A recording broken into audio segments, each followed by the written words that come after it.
Hello everyone, welcome back. तो देखिए दोस्तों, बात करते हैं कि ये वीक कैसा रहा और क्या हो सकते हैं अगले वीक में, क्या संभावनाएं दिख रही हैं। देखिए इस वीक में हमारे पास ना एक नेगेटिव न्यूज़ है ग्लोबली, ईरान और इसराइल का वॉर। ठीक है, और ये क्या ये बढ़ेगा, क्या ये घटेगा। जो मेरी प्रिडिक्शन है या मेरा एक्सपीरियंस है उसके अकॉर्डिंग ये वॉर एक बार अभी नॉर्मल हो जाएगा, थोड़ा कम हो जाएगा, उसके बाद ये वॉर दोबारा बढ़ेगा। ठीक है, और दोबारा से इंक्रीज होगा ये वॉर। और यस, नीचे हम लोग आ गए कम से कम। ऊपर से अगर देखा जाए तो ऑलमोस्ट लगभग लगभग हम लोगों ने 700 से 800 पॉइंट का एक डिप मारा है। और लेकिन अगेन मार्केट रिकवरी करने का ट्राई कर रहा है। तो ऐसे एनवायरमेंट में हम कैसे काम करेंगे। देखिए सिंपल सी आपको एक बात समझनी है। जब तक 24,500 24,500 ये नंबर को आप लिख लीजिए कहीं पे, इसके नीचे मार्केट ट्रेड नहीं करता। लाइक 50 और 100 पॉइंट्स ना, 24,400 के नीचे। तो जब तक उसके नीचे नहीं जाएगा तब तक ज़्यादा फॉल नहीं आएगा।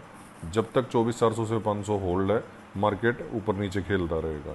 ऊपर की तरफ आप लोगों को थोड़ा ध्यान रखना है, 25,000 है ना, इसमें 100 पॉइंट प्लस 100 पॉइंट माइनस, यानी कि जो 25,000 का एक साइकोलॉजिकल नंबर है उसके आसपास आपको थोड़ा सा ध्यान रखना है कि वो कहीं ना कहीं अब रेसिस्टेंस का काम करेगा, है ना। और चार्ट को देख के क्या लगता है, देखिए चार्ट को देख के अभी ये लगता है कि अगर बाई चांस कोई डिप देता है मार्केट, तो market can be again bounce. ये बिल्कुल आपको ध्यान रखना है ना। जब तक 24,400 से 500 नीचे के 100 पॉइंट होल्ड है तब तक मार्केट दोबारा बाउंस दे सकता है। और ऊपर की तरफ साइकोलॉजिकल नंबर के आसपास आपको बिल्कुल सावधान रहना है।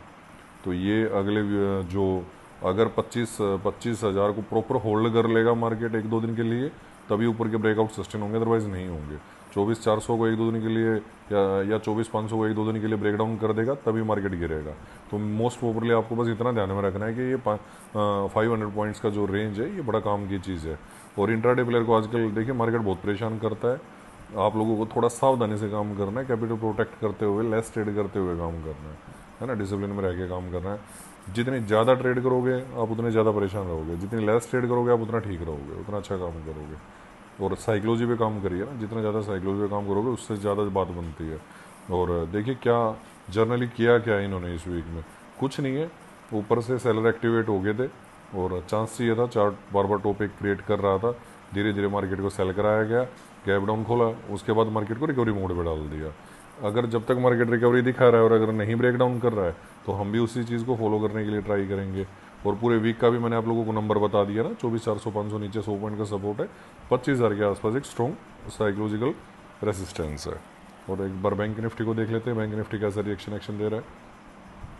देखिए बैंक निफ्टी टॉप बना चुका है और लास्ट स्टेज को बनाना था, लेकिन वो रिजल्ट्स वगैरह की वजह से नहीं बना पाया। तो 57 के आसपास प्लस ही 57,000 प्लस का एक टॉप है और अच्छा खासा टॉप है। तो बैंक निफ्टी को मोस्ट ओपरली आप लोगों को बस एक चीज़ का ध्यान रखना है, साइकोलॉजिकल रूप से बैंक निफ्टी के पास 55,000 55,000 का एक बहुत स्ट्रॉन्ग सपोर्ट है ना। और रेसिस्टेंस के लिए कैसे क्या यूज़ करेंगे, देखिए रेसिस्टेंस के लिए आप लोगों को अभी एक चीज़ करनी है, 56,500 56,500 है ना, ये बहुत स्ट्रॉन्ग एक रेसिस्टेंस है। यानी कि मैंने आप लोगों को एक अप्रोक्स 1,500 1500 पॉइंट का एक रेंज बता दिया। इसके ऊपर सस्टेन करने लग जाए, थोड़ा बुलिश हो जाना, नहीं सस्टेन करती है तो बढ़िया है, आप लोगों को सेल के लिए रेडी रहना है। ये वीकली परफॉर्मेंस के बारे में बता दिया कि कैसे परफॉर्मेंस आनी चाहिए और इंट्राडे प्लेयर्स को कैसे ध्यान में रखना चाहिए। बस आप लोगों को नीचे की तरफ से 55,000 साइकोलॉजिकल नंबर प्लस 55,200 55,500 55,200, ये 200 पॉइंट जब तक gold market can be bounce. और ऊपर की तरफ आप लोगों को ध्यान रखना है 56,200 से लेके 56,500, ये 300 पॉइंट का एक रेसिस्टेंस है ना। तो ये आपको ऊपर की तरफ ध्यान रखना है। वीकली के लिए मैंने लेवल बता दिए। अपना डिसिप्लिन पे काम करिए, साइकोलॉजी को स्ट्रॉन्ग करिए, स्टेमिना बनाइए। देखिए ट्रेडिंग खाली ये नहीं है कि यार पैसा पैसा पैसा, जितना पैसा करोगे उतना पीछे जाओगे। जितना डिसिप्लिन रहोगे, जितना शांत रहोगे इस मार्केट में, जितना सर्वाइव करोगे, जितना अपने आप को एक मतलब फोकस करके काम करोगे, उतने सक्सेस होगे, है ना। तो focus on discipline, focus on one trade, या आप एक बार अपनी एंट्री को प्रॉपर एनालिसिस करिए, प्लान करिए, चार्ट रीडिंग करिए। इंडिकेटर्स की ज़रूरत नहीं होती है, फिक्स स्ट्रेटजीज काम नहीं करती। आपको बस डेली अपना एनालिसिस करना होता है, एनालिसिस के बेस पे काम करना है ना।